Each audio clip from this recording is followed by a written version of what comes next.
Om Swastiastu. Assalamualaikum warahmatullahi wabarakatuh.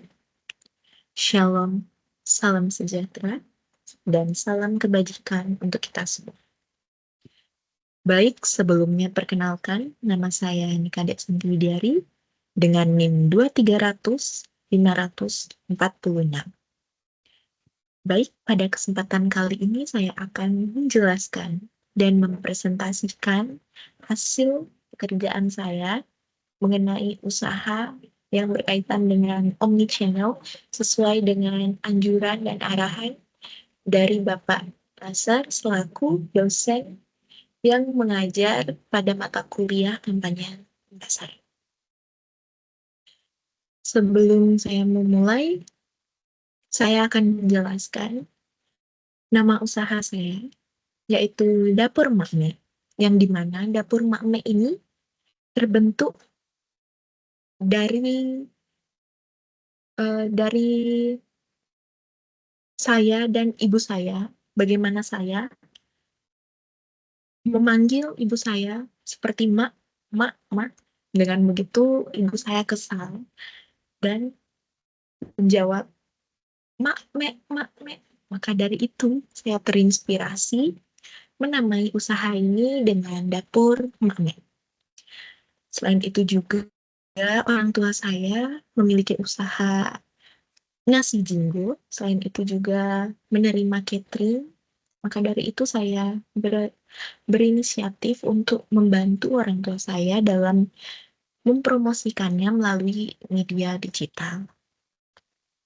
Baik, selanjutnya, Dapur Mak Mek ini ciri khasnya warna hijau. Mengapa? Karena selain dari saya dan ibu saya menyukai warna hijau, hijau ini memiliki arti yaitu alam, yang dimana tumbuh-tumbuhan, yang berarti tumbuh dan selalu ingin berkembang. Maka dari itu, saya memilih usaha ini agar color palette-nya itu hijau, karena agar usaha kami itu selalu tumbuh, berkembang, dan selalu berinovasi seiring berkembangnya zaman, menyesuaikan tren perkembangan zaman. Begitu. Baik, selanjutnya, konsep usaha. Baik, sebentar saya bisa. Baik, pada konsep usaha ini, Dapur Mak Mek ini merupakan usaha kuliner rumahan yang dimana berbasis cloud kitchen. Cloud kitchen di sini artinya kita tidak punya outlet fisik, artinya cloud kitchen ini benar-benar seperti virtual. Jadi kita memang benar-benar pemasarannya melalui media digital, tidak memiliki outlet fisik. Nah, yang dimana Dapur Mak Mek ini menyajikan beragam olahan lauk pauk lokal khas Indonesia. Khas Indonesia loh ya, bukan khas Bali saja. Yang dimana dengan cita rasa rumahan yang hangat dan otentik pastinya. Lalu juga Dapur Mak Mek ini mengusung pendekatan omnichannel. Dapur Mak Mek hadir di berbagai platform seperti GoFood, GrabFood, WhatsApp, dan juga Instagram. Ada tambahan lagi di TikTok untuk menjangkau pelanggan secara luas dan terintegrasi. Sehingga ini memungkinkan pemesanan itu dengan cara yang paling nyaman bagi konsumen, baik melalui aplikasi pesan antar maupun interaksi personal. Nah, usaha ini tuh mengedepankan bahan segar yang diolah harian. Kemasan rapi yang mendukung estetika sekaligus fungsi pengiriman, serta pelayanan responsif yang menumbuhkan loyalitas pelanggan. Dengan mengangkat nuansa nostalgia dan kehangatan rumah sebagai kekuatan branding, Dapur Mak Mek ini menjadi alternatif yang unik di tengah tren makanan cepat saji. Ke depan, usaha ini memiliki potensi untuk memperluas jangkauan melalui dapur satelit, serta pengembangan produk seperti frozen food atau bumbu kemasan, dengan tetap menjaga kualitas dan rasa khas Indonesia yang menjadi identitas utamanya. Baik, selanjutnya.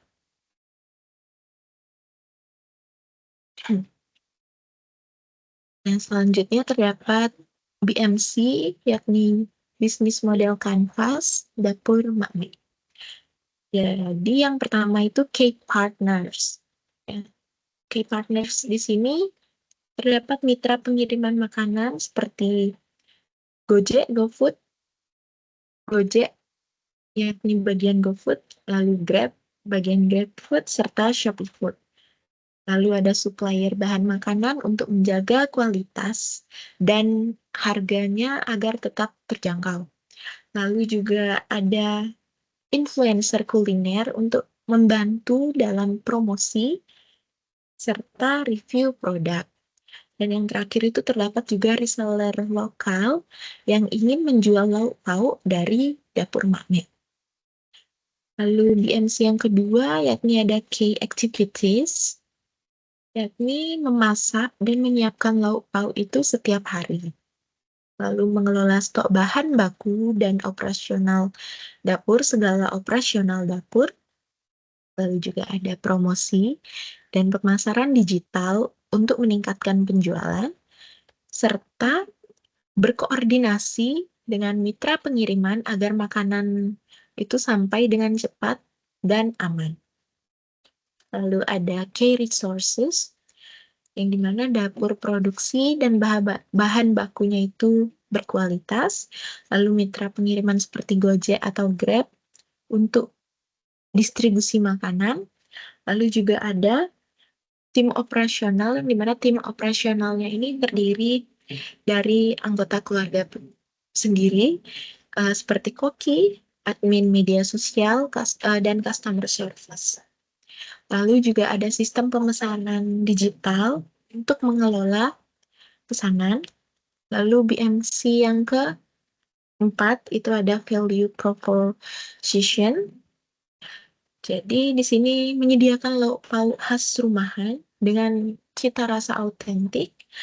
Harga juga lebih terjangkau dibanding restoran besar ya. Lalu juga kemasan praktis dan higienis, cocok untuk delivery.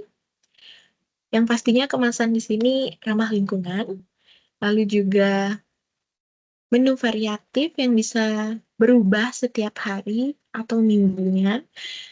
Jadi menu variatif di sini kita bisa aja memvariasikan menu-menu tersebut, bisa kita bunglingkan. Juga kita bisa melakukan promosi ya pada kesempatan ini, seperti paket ulang tahun gitu misalnya. Lalu juga ada kemitraan dengan layanan pengiriman seperti Gojek untuk kemudahan akses. Lalu BMC selanjutnya itu ada customer relationship, yang dimana responsif ya melalui media sosial maupun platform digital yang kita gunakan. Lalu juga ada program loyalitas seperti diskon untuk pelanggan tetap. Seperti yang saya katakan tadi, mungkin program loyalitasnya bisa kita lakukan dengan diskon atau dengan kita memberikan promo terhadap pelanggan yang sedang berulang tahun. Lalu juga kita ada feedback dan polling menu baru untuk melibatkan pelanggan. Lalu juga ada promo bundling dan paket hemat untuk menarik lebih banyak pembeli. Seperti yang saya bilang tadi. Baik, selanjutnya BMC bagian channels. Jadi aplikasi pemesanan makanan seperti GoFood dan GrabFood, itu channelsnya. Lalu juga ada media sosial seperti Instagram, Facebook, dan TikTok untuk promosi dan interaksi pelanggan. Apalagi seperti Dapur Makmi ini kan lauk pauk begitu ya. Jadi di Facebook itu sangat berpengaruh sekali, sesuai pengalaman saya. Facebook itu sangat berpengaruh sekali dan sangat lebih loyalitas ya orang-orang Facebook ketimbang orang di Instagram maupun di TikTok bagi saya dan keluarga saya. Lalu juga ada WhatsApp dan situs web untuk pesanan pre-order dan catering. Juga ada mitra reseller yang bisa menjual kembali produk dapur Makme. Selanjutnya BMC selanjutnya itu customer segments, yaitu karyawan dan pekerja kantoran yang membutuhkan makanan praktis ya. Lalu juga ibu rumah tangga yang ingin variasi lauk tanpa harus memasak. Biasanya ibu rumah tangganya ini tipikal ibu-ibu kantoran gitu ya. Pengennya yang simple gitu, yang praktis lah. Karena sibuk kan biasanya. Nah, selanjutnya juga ada mahasiswa dan anak kos yang mencari makanan rumahan dengan harga terjangkau. Lalu ada penggunaan layanan delivery food seperti GoFood, GrabFood, maupun Shopee Food. Nah, selanjutnya ada cost structure. Itu pertama ada biaya bahan baku dan produksi makanan, lalu biaya operasional dapur seperti sewa, listrik, gas, dan peralatan. Lalu juga ada biaya pemasaran digital dan promosi. Lalu ada komisi kepada platform pengiriman makanan seperti GoFood, GrabFood, dan Shopee Food. Selanjutnya itu ada revenue stream, yang dimana itu terdapat penjualan lauk pauk melalui platform delivery food seperti GoFood, GrabFood, dan Shopee Food. Lalu juga ada paket langganan makanan harian atau mingguan. Lalu juga ada pendapatan dari kerja sama dengan influencer atau brand lainnya. Baik, selanjutnya terdapat analisis SWOT ya, strength, weakness, opportunities, dan threats. Baik, saya geser dulu karena ini ketutupan ya bagian strength-nya. Oke, baik. Jadi pada bagian strength di sini, dapur Makme ini yang pertama cita rasa khas dan orisinil. Jadi lauk rumahan lokal Nusantara gitu ya, yang langka di GoFood. Lalu ada bahan segar dan masakan harian. Jadi kita tetap menjamin kualitas rasa dan higienis higienisitas. Lalu yang ketiga itu juga ada efisiensi operasional. Jadi seperti model cloud kitchen ini ya, tanpa outlet fisik, sama dengan artinya artinya sama dengan biaya yang kita keluarkan tuh jadi lebih rendah. Lalu ada branding lokal dan personal. Jadi branding lokal dan personalnya ini erat dengan nuansa nostalgia dan comfort food. Lalu juga ada responsif di semua kanal. Ini artinya kita fast respon ya. Kita respon cepat di WhatsApp maupun media sosial untuk meningkatkan loyalitas konsumen. Lalu juga ada kemasan ramah delivery dan lingkungan. Jadi kemasan yang kita gunakan itu pastinya ramah lingkungan, rapi, aman. Jadi kemasan yang kita gunakan itu seperti tas kain untuk tas kain reusable gitu, reusable ya benar, reusable untuk mengurangi penggunaan plastik gitu ya. Lalu juga ada promosi organik seperti testimoni pelanggan itu jadi kekuatan pemasaran gratis. Di situ kita tekankan kekuatannya. Lalu juga ada menu fleksibel dan musiman, yang dimana pasti selalu segar dan relevan dengan tren rasa. Baik, kita geser lagi. Karena ketutupan, ini bisa nggak ya di tengah? Bisa. Baik, selanjutnya ada weaknesses.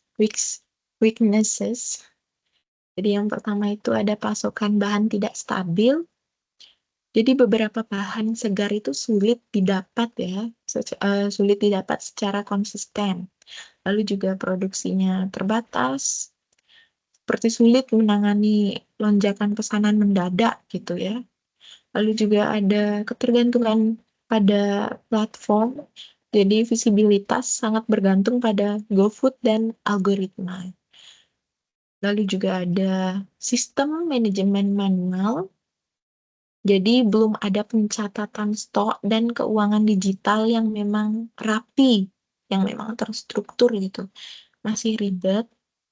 Lalu juga ada SDM-nya terbatas karena eh, tim operasional di sini saya hanya menyangkut keluarga saja, tidak ada orang luar. Lalu juga ada jam operasionalnya pendek, yang dimana belum lagi melayani pelanggan yang malam hari begitu kan. Lalu juga ada branding visualnya lemah, seperti belum ada logo, ciri khas visual yang kuat. Seperti logo yang saya gunakan pada dapur Makme ini kan masih sangat sangat apa ya? Sangat gini, sangat pasaran karena banyak pastinya yang brand-brand lain tuh logonya kayak gini. Apalagi saya masih brand kecil gitu kan. Jadi masih belum kuat untuk di situ. Lalu juga ada risiko bahan jadi mudah rusak sehingga perlu manajemen stok yang memang ekstra cermat gitu. Maaf. Lalu selanjutnya itu ada opportunities yang dimana pertama itu ada pasar catering, korporat, dan event. Di sini peluang kita itu potensi pesanannya rutin dan skala besar ya pada pasar catering, korporat, dan event. Lalu juga ada diversifikasi produk yang dimana bumbu kemasan dan frozen food gitu. Lalu juga ada kolaborasi strategis dengan influencer seperti yang seperti yang saya jelaskan tadi, kolaborasi dengan food influencer dan juga UMKM lokal, lalu juga ada optimasi platform mitra seperti GoFood Partner dan Grab Merchant Plus untuk visibilitas. Lalu juga ada konten video viral eh, yang dimana kita lakukan promosinya itu melalui TikTok dan juga IG Reels, Instagram Reels. Lalu juga ada peluangnya di sini itu ekspansi dapur satelit, yang dimana jangkauannya itu luas tanpa membuka outlet fisik. Jadi ekspansi dapur satelit ini merupakan apa ya, cabang dapur tambahan tapi di lokasi yang berbeda gitu. Misal saya sekarang buka di Sesetan gitu kan. Terus saya ingin membuka cabang dapur tambahan lagi di Sanur ataupun di Renon tanpa harus membuka outlet fisiknya. Jadi itu peluang dari dapur Makme ini ya. Jadi tujuannya dari dapur satelit ini untuk menjangkau yang memang di daerah situ gitu. Seperti saya di Sesetan, saya sedang menjangkau masyarakat yang memang di daerah Sesetan. Namun apabila saya ingin melakukan ekspansi dapur satelit, saya bisa, misal saya akan ke Sanur atau Renon gitu. Berarti itu saya sedang menjangkau di daerah Sanur atau Renon gitu. Lalu selanjutnya ada aplikasi pemesanan sendiri. Jadi eh, aplikasi pemesanan sendiri ini untuk mengurangi ketergantungan ya pada platform lain. Next ya, ini next future. Lalu selanjutnya ada threads, yang dimana persaingan ketat ya pastinya di GoFood. Sangat banyak ya pastinya di GoFood, GrabFood, Shopee Food itu pasti banyak brand-brand besar. Apalagi banyak sekali juga artis-artis yang sudah memiliki apa namanya, brand-brand lauk pauk gitu seperti Mama Fuji gitu ya. Kan dia ada menjual rendang gitu, lalu juga ada artis lain yang menjual seperti bakso aci gitu, terus seperti Nikita Mirzani itu menjual sosis itu kan, sosis, bakso. Apalagi sekarang juga banyak influencer, selebgram, seleb TikTok gitu. Sudah banyak juga yang mempunyai brand sendiri gitu. Dan mereka juga memanfaatkan peluang mereka ya untuk menjual brandnya mereka gitu kan.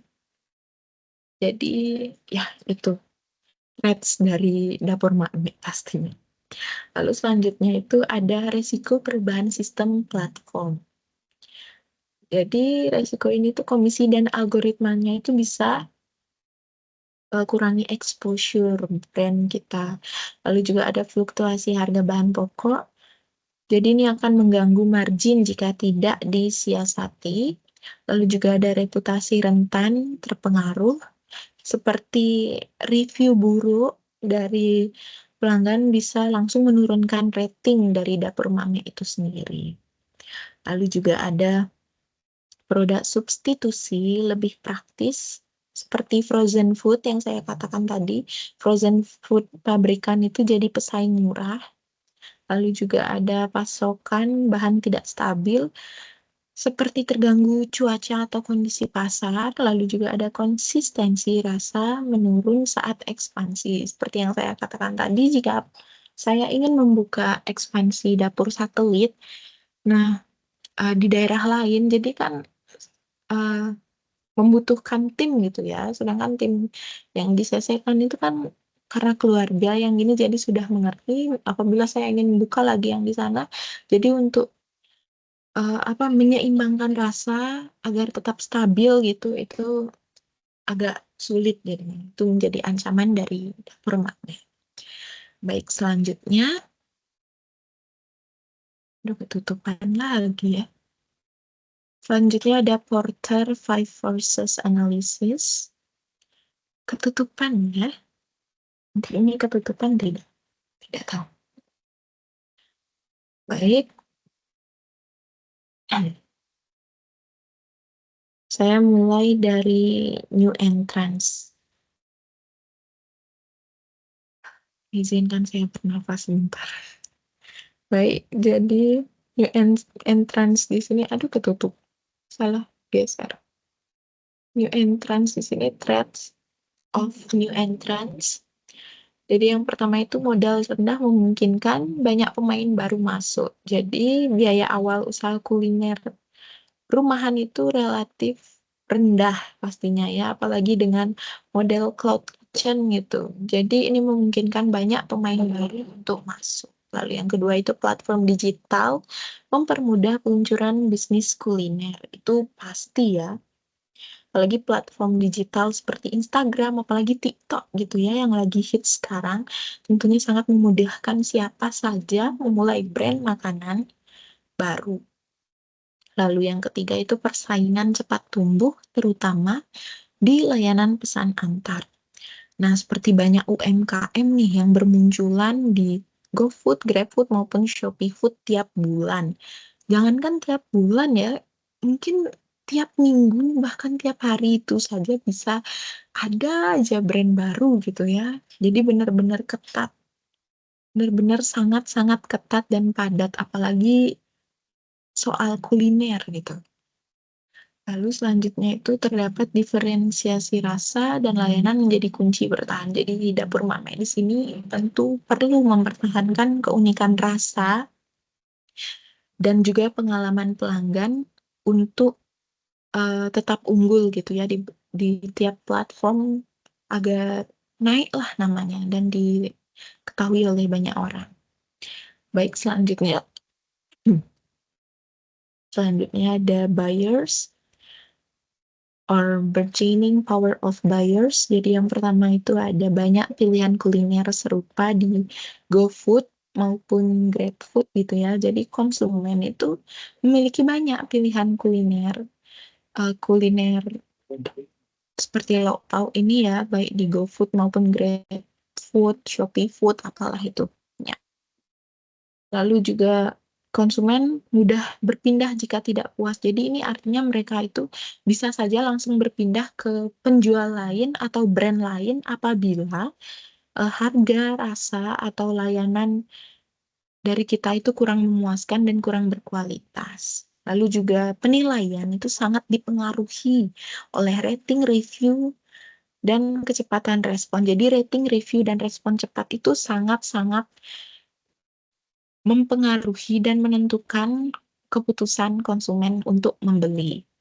Lalu yang ketiga, itu ada trade-off new substitute. Trade-off new substitusi, substitutes ya. Jadi itu yang pertama itu ada saingan dari frozen food, fast food, dan lauk supermarket. Jadi produk substitusi seperti frozen food, pabrikan, makanan cepat saji, atau lauk siap makan dari supermarket. Itu ancamannya ya. Lalu yang kedua itu praktis tapi tidak menyamai cita rasa rumahan dan lokal dapur Makmi. Jadi meskipun praktis, substitusi ini tidak punya unsur seperti dapur Makmi yang dimana rumahan dan lokal gitu ya. Yang dimana yang menjadi keunggulan dari dapur Makmi. Lalu yang ketiga itu tetap harus waspada karena produk instan ini semakin baik, berkualitas, dan terjangkau ya. Jadi kita tetap perlu waspada terhadap produk-produk instan yang dimana makin berkualitas, berkembang, dan juga murah. Lalu selanjutnya yang keempat, 1, 2, 3, 4, itu ada suppliers.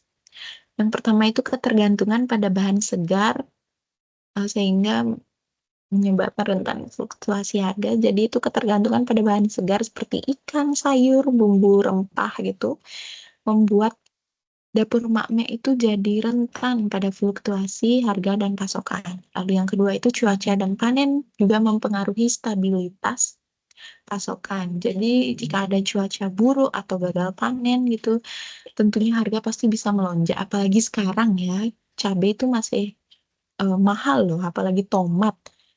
Padahal saya suka banget tomat. Baik, lalu selanjutnya itu ada perlu kerjasama jangka panjang dengan pemasok pemasok tetap atau petani lokal. Jadi masih ada opsi bekerja sama dengan supplier tetap atau petani lokal untuk stabilitas jangka panjang. Baik, selanjutnya itu ada industri competitor atau incentive of rivalry. Saya geser dulu, sudah. Lalu yang pertama itu banyak pesaing serupa di GoFood atau GrabFood, jadi banyak usaha kuliner ya, banyak usaha kuliner lain yang dimana menawarkan jenis makanan rumahan serupa, sehingga persaingan ini sangat ketat ya pastinya. Lalu yang kedua itu ada diskon dan promosi agresif, jadi standar kompetisi.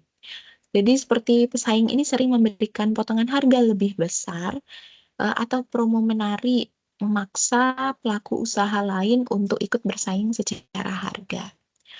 Lalu yang ketiga itu ada persaingan konten digital makin kreatif dan cepat. Jadi persaingan di media sosial ini menuntut konten yang menarik, inovatif, serta konsisten agar tetap relevan.